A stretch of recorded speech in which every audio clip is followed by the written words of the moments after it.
All right, guys, this is Coach Campbell. This meeting is being recorded. If you guys have any questions, I'll certainly answer them. All right, we know the drill. If you have a question for Coach Campbell, please use your raised hand icon in your participants menu, and we'll get going here. And our first question this week will come from John Schaefer of WOI. Go ahead, John. Matt, I know you talked at length about it last week, but again, Election Day today, how have you seen your guys take advantage of this day off, NCAA-wise, and going out and voting?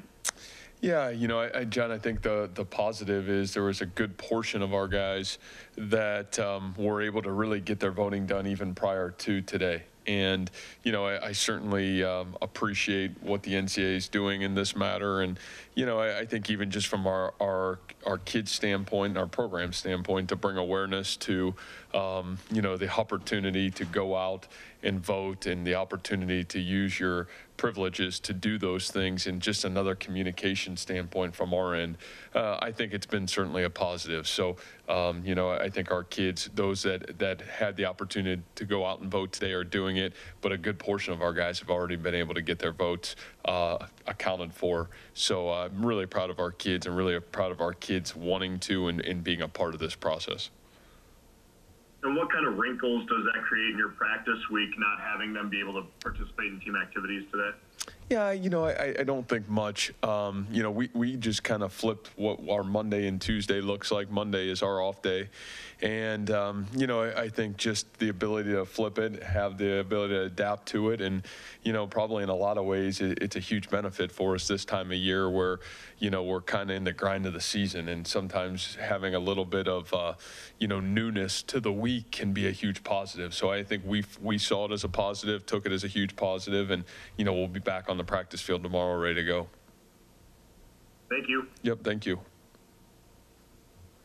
Our next question comes from Travis Hines of the Ames Tribune. Go ahead, Travis. Hey, Matt, I was hoping you could take us back a little bit to your recruitment of Bryce. So, you know, when it started, you know, kind of your memories of how it proceeded and what you saw of him as a high schooler. Yeah, you know, I think first of all, our recruiting office had brought his film at, I want to say, really after his sophomore year and early in his junior year to my attention. I think between myself, Coach Shieldhouse, who did a great job of really identifying Bryce from the get-go, and really our recruiting department, Coach Hoosier, Coach Mauser, who have done a great job offensively identifying talent. Those guys really brought that film to my attention. I think as soon as I saw it, really impressed with it early on, and after watching a game, got a chance to call his high school coach, who Bryce comes from a tremendous high school football program. I think was obviously very high on Bryce, and certainly very proud of what Bryce had already done at a young age in his career. And, you know, obviously we decided to offer him the scholarship, and, you know, just the recruitment from there on was a really enjoyable process, to be honest. You know, great family, great mom, great stepdad, great sister, and, you know, on top of that, you know, just a tremendous high school football program. So, you know, for us, it was almost very easy in that aspect of it. I think the identification process, you know, it's not hard to tell what really good football players look like, and Bryce really fit the mold of some of the tailbacks that we had been fortunate to coach at Toledo, and then obviously with having David here early, very similar traits in some ways to the fundamentals of what really good tailbacks look like. So I think that part was really good. But again, a lot of credit early to the identifications got to go to Coach Shieldhouse and our recruiting department, and Coach Hoosier and Coach Mauser. I don't, maybe there was always a hope he'd be able to contribute right away, but was there a point ever where it became, after you had spent a lot of time recruiting him and watching him, that it became an expectation, or not really? No, I don't think so. You know, I think with us, and I mean even how his freshman season went, there was a little bit of a process to get there, you know, and I just think that's the natural course for any true freshman. And, you know, I think the majority of true freshmen, other than our first year here, they've had to kind of go through the process to get on the field. And, you know, I've always said this to any player that comes in our program. I probably would rather play you too late than too early. And my only hope with that is that when you do play, you're ready to handle the opportunity at hand. And I think that's what makes our sport really special is you're going to get your shot more than likely. It's a matter of do you take advantage of your opportunity when it comes your way. And, you know, I think for Bryce, it was working to that point to being accountable in every facet of the game. And boy, when he got his opportunity at West Virginia last year to really kind of take hold of it, he made the most of his opportunity and really hasn't looked back since. And, you know, I think Brock was very similar to that process, you know, a year prior to at Oklahoma State. So, you know, I think for a guy like Bryce, you always knew he had a very high-end talent. I don't think there was unnecessary a rush to say, man, we got to get this guy to play, other than by the time he came into fall camp, we knew there was very high-end talent, and, you know, we wanted to put the process together that we could trust him and he could trust himself to go play at a really high rate, and I think he did that along the way. Yep. Next question comes from Randy Peterson of the Des Moines Register. Go ahead, Randy. Matt, over the course of the 6 games this season, what benefits have you seen from what Dave Andrews has brought to the team? Yeah, you know, and I think we probably are only scratching the surface in some ways of Coach Andrews in terms of what he's given us in terms of strength and conditioning with, you know, having a 3-month, you know, almost stoppage to probably the most critical time that Coach Andrews could really have his hands on our guys in terms of the quarantine. But I also think that there's no other strength coach in America that could have had an impact on our kids in a program with what he and his staff did during those 3 months. You know, they were incredible in terms of, you know, our coaching staff joining along hand in hand, touching base with our kids every day, finding unique ways to, you know, provide workout opportunities for every kid. And you got to remember, every kid probably had something different. Some kids had no weights, some kids had some weights, and then some kids maybe had the fortune to have, you know, all the weights available to them. And for 3 months, every day he and his staff went to work to devise an individual plan for every kid to be successful. Now, obviously, it was up for the kids to follow that plan, but you know, I think it's his work ethic. I think it's his unification. I think Coach Andrews is an incredible leader of men and stands for what's right, and I think that part has been a huge positive just in terms of rallying from top to bottom alignment in our football program, and I think he and his staff have done an incredible job. And so, you know, I think it goes way beyond strength and conditioning, because I don't even know if we've got a chance to really dive into that yet. That'll probably be a year from now where we can really see the benefits of it. But I think unification, leadership, the ability to respond to adversity in a really tough time, he and his staff have done an incredible job. Obviously, we don't get to see practice, but from what I've been able to ascertain, that Andrews has your team ready at peak performance level on Saturday, not necessarily on Tuesday or Wednesday, because those games aren't those days, but on Saturday. Has that changed over the past? Yeah, you know, I think in its entirety, you know, like I said, I think from my end of it, and, you know, the ability for Dave and I, it was probably the best thing that could ever happen to the both of us to have the opportunity to use those 3 months, not only to tackle what was presently in front of us, but to really sit down together and figure out, you know, here were some of our challenges, here's where areas I feel like maybe, again, I think some of those things fall back on me as the head coach, you know, preparing and, you know, having a holistic understanding of getting our team to be its best on Saturday. And, you know, I think you're always growing. And so I think he and I really having the opportunity to sit down and say, man, once we get going, and knowing that health and safety in a year like this is going to be at a premium, because it is, right? I think it's, you know, your 3-month block of preparing and having a general preparation for everybody went by the wayside.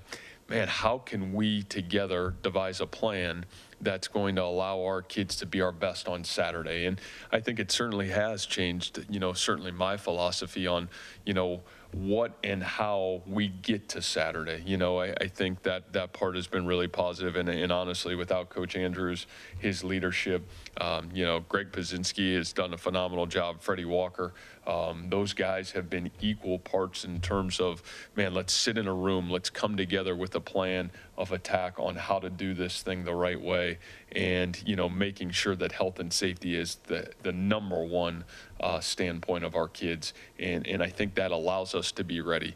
And you know, so I think again it's forced me to grow a lot, Randy, and you know, really fortunate to be able to grow and lead with Dave, because he's brought some, you know, and his team have brought some great ideas and different ideas, and I think it's really helped and benefited our team. Thank you, Matt. Yep, thank you. Our next question comes from Matt Bellinson of the Iowa State Daily. Go ahead, Matt. Matt, last year in Waco, the offense had some struggles for pretty much the entire game until the fourth quarter. They really came alive for some touchdown drives to make the game close at the end.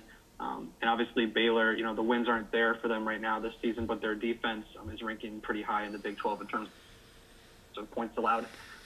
Coming off obviously a pretty good offensive performance against Kansas, what's the message to your team to make sure that the offense stays clicking, not only from its performance against Kansas, but make sure it doesn't run into the problems that it faced in Waco last year? Yeah, you know, I don't know. I think, you know, I don't think we ever worry about what happened a year ago, and we really don't worry about what happened last week. We just try to get better 1 week at a time. So, you know, I think our kids understand that, and, you know, pretty simple message: grow, or if you don't grow, you won't play to what your standard and capabilities are. And then this is just something I noticed on the TV broadcast, so if it's nothing, you can tell me if it's nothing. But I just noticed after Bryce Hall's his fourth quarter touchdown, the 58-yard score, he came over and talked with you on the sideline for a pretty extended period of time. The camera caught you guys kind of having a conversation there for a good period of time. Just what was that conversation, and what was kind of the back and forth there? Yeah, I just think from my end, just the, you know, motivation of, man, a great play, and you know, if you want to continue to be great through the rest of this season, you know, continuing to do the little things that he's done such a great job in preparing to play. So I think more motivation than it was anything else. Thank you. Our next question comes from Stephen McDaniel of the Iowa State Daily. Go ahead, Stephen. How's it going, Matt? I know you just said not too long ago that you really don't look at past years, but, you know, just dating back to 26 games with Baylor have always been really physical and have all usually been pretty close. I'm just kind of curious what you've seen out of Baylor so far this year, and if you expect this Saturday to be another one of those close physical games. Yeah, I'll be honest with you. I think this is one of the most talented teams we've played. I think it's elite skill. Maybe the most skilled team, you know, in a lot of ways. I know Oklahoma State is outstanding, and I think, you know, in some ways, you know, they're on that level in terms of elite skill. You know, they're a football team that's got veterans on defense.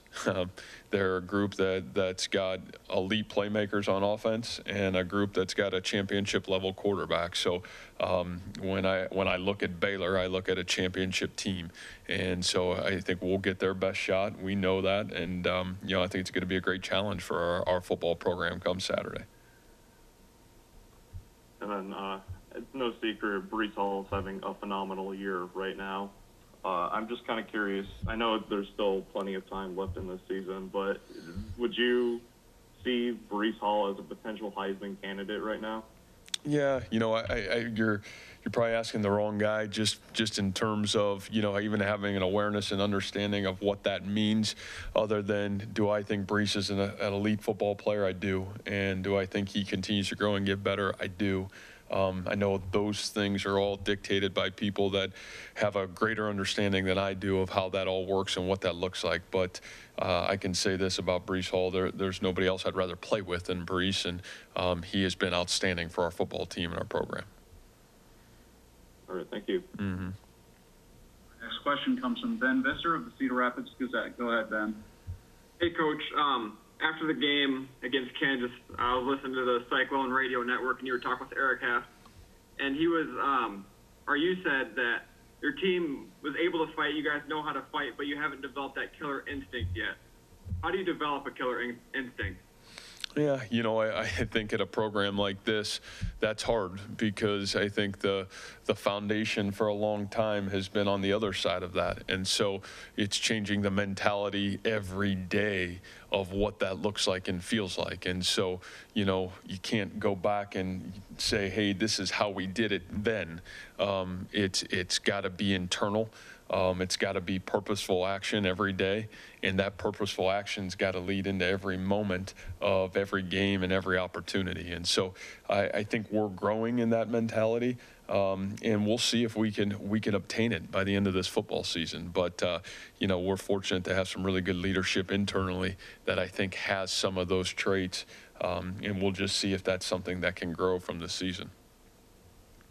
What does a killer instinct look like? Or how will you know when your team gets that, or if it gets that? Well, I think it's seen this year more than any year where momentum is not, you know, not indicated by 100,000 people screaming or, you know, fans or a song. It's created by the sport of football, and it's by taking the moments and demanding to win the moments within the game. And when you have opportunities to deliver the knockout blow, it's delivering those. And you know, that's execution at the highest level in the most critical moments. So those are things that are unique challenges. And boy, it's easy to say it. It's really hard to do it, and that's why there's so few elite of the elite that live out there. And obviously, I think we're all fighting, especially if you're an elite competitor. You're trying to become the best version of yourself you possibly can be. And then last thing for me, in that first answer that you gave, you mentioned that you had some guys who have that killer instinct. Can you give some names, please? Yeah, you know, I don't know if I think, again, for me, that's something once the season comes to an end and somebody puts a whole season together. But I think you can be pretty, you know, astute of looking at our football team and see who's played at an elite level all year long. You know, I think there's some of those guys that exist in our program, and there's some of those guys that are continuing to pound away to reside there. So, you know, I won't go into any names, but that'll be a great question for the season, for once the season's over, and would love to answer that. Thank you. Mm-hmm. The next question will be from Travis Hines of the Ames Tribune. Go ahead, Travis. Matt, you said before the Oklahoma State game, excuse me, that you hadn't had a team yet at Iowa State that had gotten better through an entire season from start to finish. And I was just curious, have you had teams, either as a head coach or assistant or maybe even as a player, that were able to achieve that? Yeah, you know, I think probably more so in my playing days, you know, as a player. And, you know, I think we were really close to that my last year at Toledo, a team that you felt was getting better every week. And, you know, I feel like it takes everything to be aligned to do that. That's really hard to do. And again, we're talking about doing that with 18 to 22-year-olds who have a zillion things going on, let alone in a year like this, a million things that are on their mind. So, you know, I think that's what I'm asking is really hard, and I get that, I understand that, but I also understand for us here at Iowa State, that's our ticket. That's what's going to allow us to become the best version of us that we possibly can be. Development, growth, and us playing at our full potential across the board. So, you know, that's a great question. And again, I think that's a great challenge for this team and this program. And like I said, fortunate to play on those teams, fortunate to, I really start to see the fruition of that a little bit at Toledo, and really start to see the needle continue to move in a positive direction here over the last couple of years.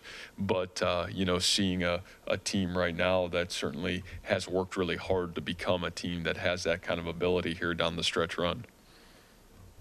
I guess if you got close once in, 15, 20 years as a coach, is it an achievable thing, or is it that perfection out there that you strive for, but maybe you never quite get? It's just the goal out there to reach for.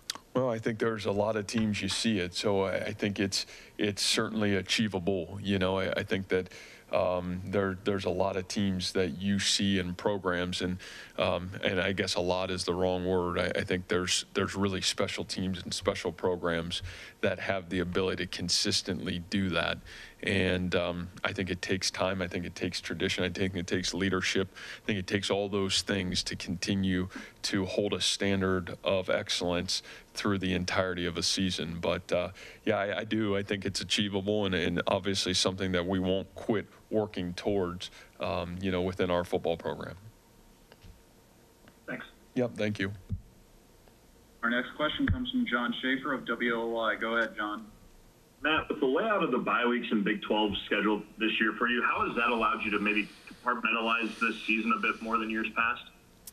Yeah, I think it's certainly been really unique for us, because it was, a game, a bye, a pot of three, and then obviously, we'll get another opportunity to get a bye and a pot of three before the season comes to an end. But, I just think for us, again, with the mindset of health, safety, and really allowing our kids to, really get themselves to be their best in the stretch run, I think it's been hugely advantageous for us, and we've been able to use it as a great advantage for not only myself, our coaches, but really our kids in our program. And I just think from a planning standpoint, in a lot of ways, I think we should look at this, in its entirety, with how physical our sport's become, the grind of what our sport has become, and really giving these kids the opportunity to take a little time throughout, this season. I think there's some real benefits that hopefully we can, as a football coaches association and the NCAA, really step back and look, if we're really about kids and their health and safety, the positivity that this allowed at least the Big 12 conference. And then on that note, last week, Bryce played out his entire recovery process throughout the week. How have you seen that maybe evolve since your playing days? Yeah, it's a different world, John. I mean, and again, that's where having professionals, having a nutritionist now on staff, having a strength coach that's not just about the verbiage isn't just lift weights and get as strong as you can. The verbiage is about the holistic model of taking care of your body. What you put into your body is usually what you're going to get out on Saturday. How do you recover? I think all those things have changed, and all for the betterment of student athletes and really allowing young people to become the best version of themselves they can be. And I think we have made a huge jump forward in the last 9 months in terms of really growing to where I wanted to be in terms of that model. But Bryce is a great example of that, and I think it's a great example of his maturity too, because I think sometimes as a young player and just as a young person, you think you're invincible, but unfortunately, the more you put out, the more you put into it physically, the more you have to learn how to recover and take care of yourself if you want to match that output with great consistency. And the elite players know how to match those outputs with great consistency. It doesn't matter if it's the NBA or the NFL or college football. They know how to do it, and it all starts with taking great care of their bodies. So, Bryce has grown that way, but I would say our program has grown that way in a huge way over the last 9 months. Good, thank you. Thank you. Our next question comes from Mike Loss of the Cedar Rapids Gazette. Go ahead, Mike. Matt, you talked to your team about winning championships. If so, when and in what context, and if not, why? Yeah, I think the realistic piece is our kids understand from day one that I got here that we wanted to take our program to have the ability to compete at the highest level in this conference, and obviously the highest level. I think that's kind of understood of what that looks like and feels like. And so, to me, it's never been about talking about that, because I've always believed that if you just take care of yourself and you become the best version of yourself, And the fact of the matter of, I think we've done a really good job laying a great foundation here, that if you do have the ability to become the best version of yourself, everything else will take care of itself. The score usually takes care of itself. Winning takes care of itself, but it's you becoming your best version of you. And I think it's a lot harder to understand that concept, especially when you're teaching 18 to 22-year-olds, and sometimes it's hard for 40, 50, 60-year-olds to understand that process than it is, you know, speaking about the end goal and then just hoping and wishing that that happens. You know, there's a way to get there, and the way to get there and become that is by becoming the best version of yourself and collectively the best team that you possibly can be. So, you know, our conversations are way more about that than it ever is about what the end goal or end result truly is, because I think everybody understands the standard and really has since the first day that I got here. Our next question will be from Randy Peterson of the Des Moines Register. Go ahead, Randy. Matt, I'm going back to Coach Andrews again. Opposing players have been limping off the field a lot more against Iowa State this year than the Iowa State players have. What's Coach Andrews got to do with that? Yeah, you know, like I said, Randy, I think more than anything, and I don't know much about what the other teams are doing or not doing, other than I think the greatest challenge to this football season is the fact that the health and safety of your football team getting to Saturdays and being able to get through a game Saturday, as violent as our sport is, without maybe the 3-month critical preparation that a lot of teams were able to get prior to the football season. And so I think the number one thing that we identified as the greatest challenge going into this year is, could you keep your players healthy? Can you keep your football team healthy and be able to keep your really good players on the field for the entirety or duration of the season? And I would say not only Dave, but his staff have done an incredible job of putting a plan together, you know, and helping me put a plan together in terms of how we go about our business, what our priorities are, and making sure that the health and safety of our players is primary concern number one, and then everything else will take care of itself. With all due respect to Bryce and Coach Andrews, can I sneak a Brock Purdy question in, please? Sure. Brock's gonna break a very, to me at least, impressive record Saturday, or at some point, the touchdown passes record. What does that mean to you, and to the program and to Brock, do you think? Yeah, you know, I think individual records are things that obviously they're awesome, and obviously it's a tribute to, you know, the success that he's had in really the last 2.5 years. And but I also think when you look at those kind of records, you look at the great players around him that he was, you know, he had the opportunity to be around. You know, he was able to throw the ball to Akeem Butler. He was able to throw the ball to David Montgomery.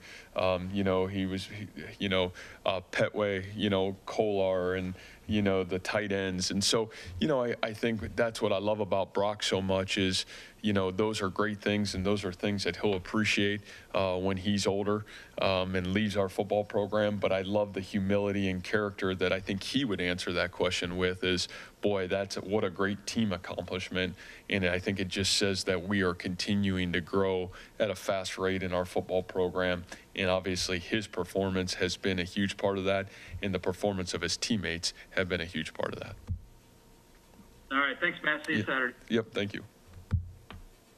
Our next question will be from Bill Seals of Cycling Report. Go ahead, Bill.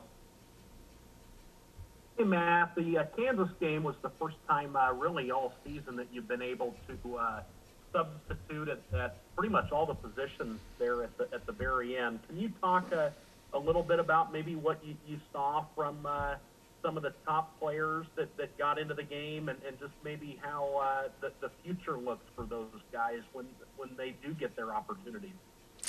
Well, you know, again, I think we have been really excited about what practices look like and really the competitiveness of our practices. through the fall. And I think one of the huge positives of how we're practicing is the amount of good on good that we're able to do, which allows our young players to really practice in a highly competitive situation against our really good starters at times. And so, I think what it's allowed for us to create is some depth.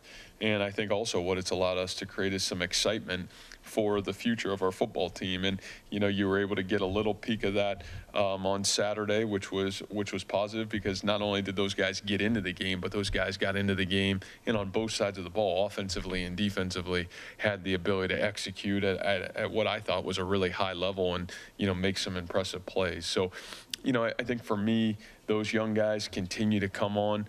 There's certainly opportunity through the rest of this football season that some of those really good young talented players are going to have to step into critical roles. And it's my job and our coaching staff's job to make sure that when they do get their opportunities, that they're ready to take advantage of them. And I thought at least the guys that had the opportunity to play on Saturday were able to take a small step forward in really being prepared to execute. Hunter Decker's coming in and throwing those 2 passes. Was that kind of by design? I mean, obviously the game was pretty much out of hand, but did you kind of want to see what you were going to get out of him in a game situation throwing the ball? Well, I think that was really important just from our end to go execute offensively. I think there was still plenty of time left in the football game. I think it was really important for, in a year like this where, you just haven't got many game opportunities, that you had to take advantage of that with our quarterback situation and, Hunter getting that opportunity to go into the game and execute. And like I said, obviously did a fine job doing that. Thank you. And that's all we have for you this week, Coach. Thanks for your time. All right. Thanks so much. Goodbye.